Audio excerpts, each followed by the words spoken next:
Assalamualaikum warahmatullahi wabarakatuh. Selamat pagi anak-anakku, anak-anak kelas 9E. Gimana kabarnya hari ini? Baik-baik saja ya. Semoga saja kita semua dilindungi Allah Subhanahu wa taala, diberikan kesehatan. Amin, dan terhindar dari virus corona. Baiklah anak-anakku kelas 9E. Pertemuan kali ini Bapak akan menyampaikan tentang aliran-aliran dalam seni lukis. Namun sebelum Bapak menyampaikan aliran-aliran seni lukis, Bapak akan mereview sebentar. Kemarin kalian sudah Bapak sampaikan tentang media yang digunakan untuk seni lukis ya. Medianya kalian sudah ingat semua, sudah mengerti semua jenis-jenisnya, fungsinya. Nah, untuk kali ini Bapak akan menjelaskan tentang aliran-aliran seni lukis. Apa yang dimaksud dengan aliran seni lukis? Coba Bapak tayangkan di sini ya. Kalau kalian mendengarkan seni musik, itu kalian sudah familiar ya. Ada yang namanya aliran musik dangdut, pop, rock, reggae dan lain sebagainya. Begitu pula dengan seni lukis ya. Seni lukis itu juga punya aliran-aliran. Sehingga nanti ketika kalian melihat sebuah karya seni lukis, kalian jangan berpikiran bahwa lukisan ini jelek, lukisan ini kurang bagus, dan lain sebagainya. Itu sebenarnya hanya ciri khas atau corak atau gaya dari senimannya. Maka aliran seni lukis itu maksudnya adalah ciri dari sebuah lukisan. Itu adalah aliran seni lukis. Oke? Paham ya?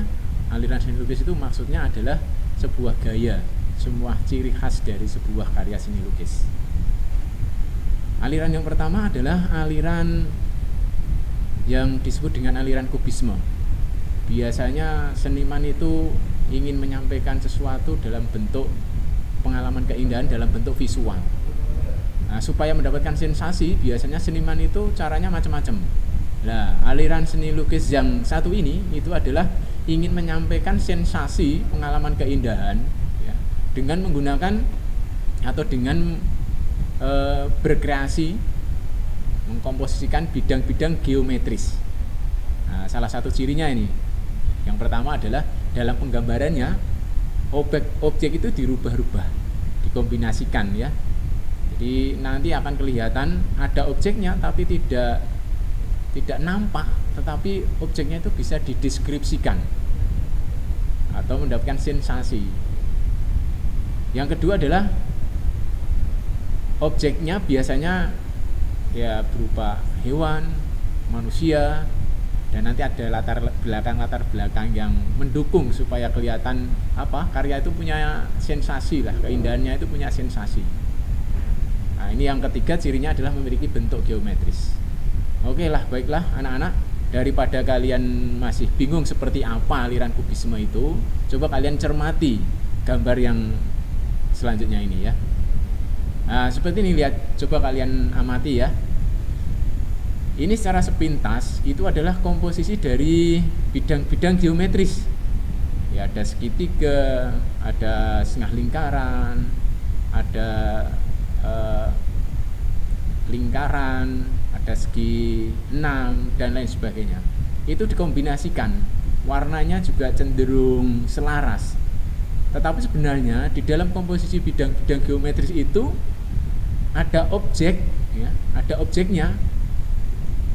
Kelihatan objeknya. Nah, coba ini dilihat ya, dinikmati ya. Nah, itu adalah objeknya berupa hewan, mungkin bisa dikatakan kuda atau mungkin biri-biri, itu juga bisa. Nah, itu adalah mendapatkan sensasi melalui permainan bidang-bidang geometris. Lalu yang kedua contohnya lagi. Nah, ini ya. Ini adalah menggambarkan hiruk pikuk dari pasar tradisional. Di situ sangat ramai sekali ya, ada tenda-tenda untuk jual beli, ada transaksi, ada ya semacam hiruk pikuk dari pasar tradisional ya. Tapi penggambarannya ini tidak manusia juga tidak seperti manusia, tetapi kalau tidak manusia kok juga manusia. Itulah yang namanya aliran kubisme. Mendapatkan keindahan melalui pengkomposisian bidang-bidang geometris. Begitu ya anak-anakku untuk aliran kubisme. Paham ya? Bisa dipahami ya? Nah, selanjutnya yang kedua adalah aliran abstrak. Kalau kubisme tadi masih kelihatan objeknya, tapi kalau yang abstrak sekarang itu benar-benar abstrak, tidak ada wujudnya. Abstrak itu merupakan curahan hati ya, curahan hati yang bebas, ekspresif ya. Ya, biasanya ini mencirikan atau mengungkapkan hal-hal yang sifatnya ngeri, kekerasan, kemiskinan, kesedihan dan lain sebagainya. Abstrak sendiri dibagi menjadi dua. Yang pertama adalah abstrak kubistis, yang kedua adalah abstrak non figuratif. Kalau seperti contoh ini, ya, seperti contoh ini adalah abstrak non figuratif atau permainan dari sebuah alat lukis. Bisa kanvas atau bisa alat yang lain. Bahkan melalui ekspresi tangan kita itu juga bisa. Katakanlah kita megang warna, kita lemparkan di media itu nanti akan menghasilkan percikan warna. Itu adalah juga abstrak non figuratif. Kalau abstrak yang kubistis, saya kira kalian juga di kelas 7 juga sudah mempelajari ya. Itu biasanya disebut dengan dasar-dasar nirmana. Jadi ada komposisi segitiga, lalu segi 4 dan lain sebagainya. Pokoknya yang beraturan ya. Itu adalah aliran seni lukis abstrak. Gitu ya. Paham ya? Saya kira anak-anakku bisa memahami aliran yang kedua ini. Ya, sekarang dilanjutkan oleh aliran yang ketiga.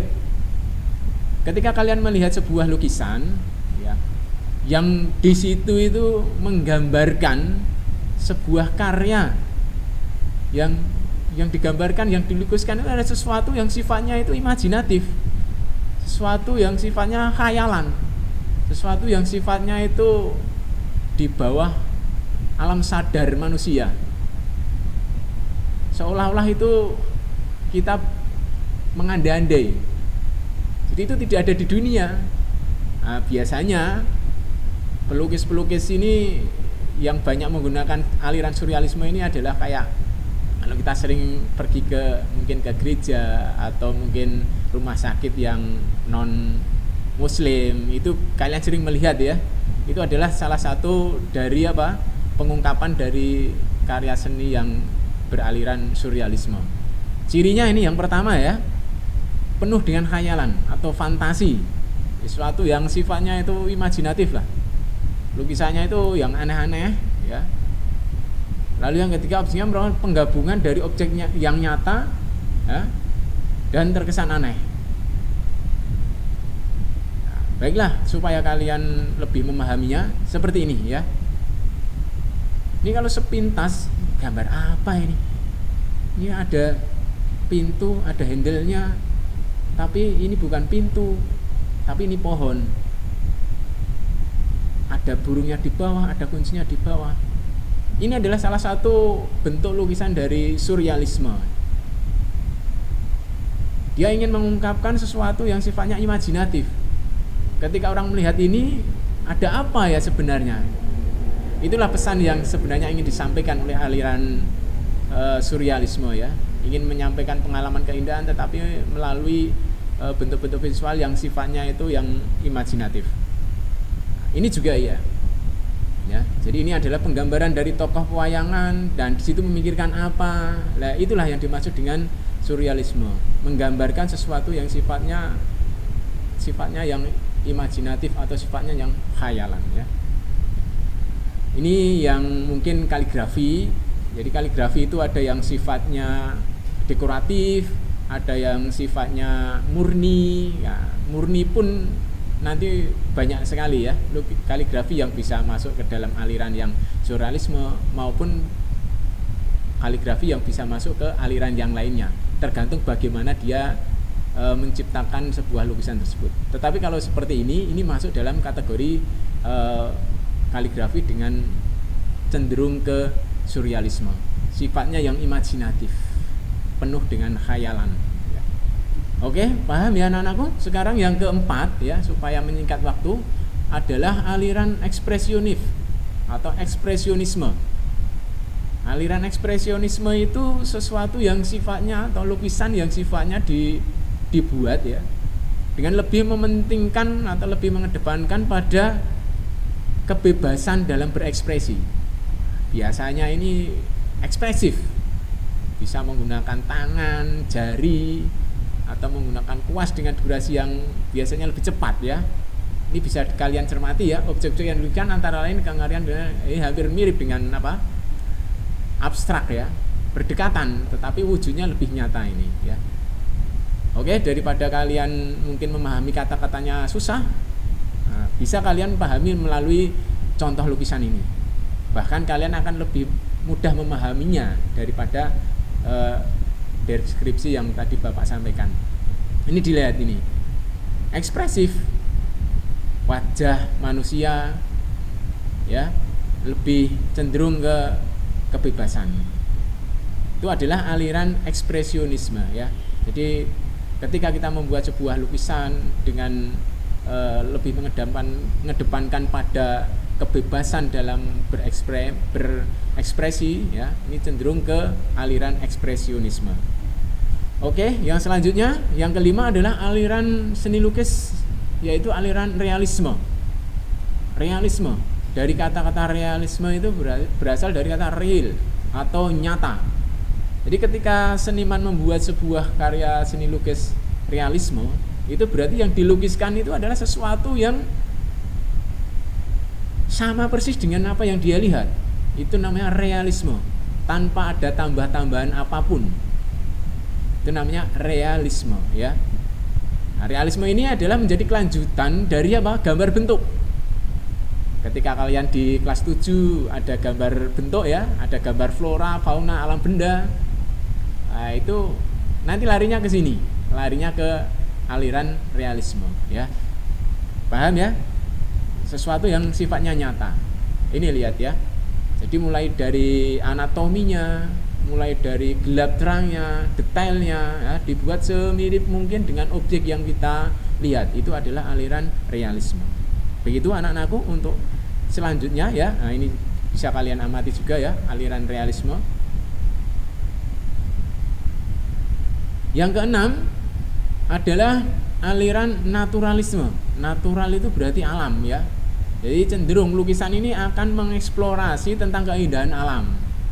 Jadi banyak mengambil setting-setting alam. Karena berusaha ingin apa? Tadabur alam. Ingin mengeksplorasi, ingin menyampaikan kepada orang lain, ke masyarakat luas bahwa alam itu sangat indah. Nah, itu diungkapkan melalui lukisan dengan aliran naturalisme. Nah, seperti ini contohnya ya. Mungkin kalian jalan-jalan ke suatu tempat, ternyata kalian menikmati ketakjuban dari pemandangan pantai atau pemandangan alam pegunungan. Nah, kalian ungkapkan di sini. Banyak mengeksploitasi tentang keindahan alam. Itu adalah aliran naturalisme. Mungkin yang terakhir anak-anakku yaitu aliran impresif. Impresif ini hampir mirip dengan realisme ya, tetapi di sini ada kecenderungan bahwa lukisan dengan aliran impresionisme itu sebenarnya yang ingin diungkapkan itu adalah kesan dari lukisannya, bukan objeknya.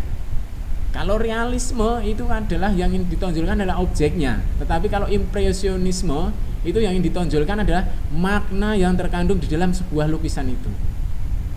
Sama-sama menggambar sebuah objek, katakanlah seorang laki-laki atau seorang perempuan ya. Kalau aliran realisme itu yang ingin ditonjolkan adalah bentuk detail dari objek laki-laki atau perempuannya, tetapi ketika ingin membuat lukisan dengan aliran impresionisme, yang ditonjolkan adalah laki-laki atau perempuan itu sedang apa? Sedang sedih, sedang bahagia, dan lain sebagainya. Lebih ekspresif daripada realisme. Saya kira itu dulu anak-anakku kelas 9E, aliran-aliran seni lukis yang perlu kalian ketahui ya.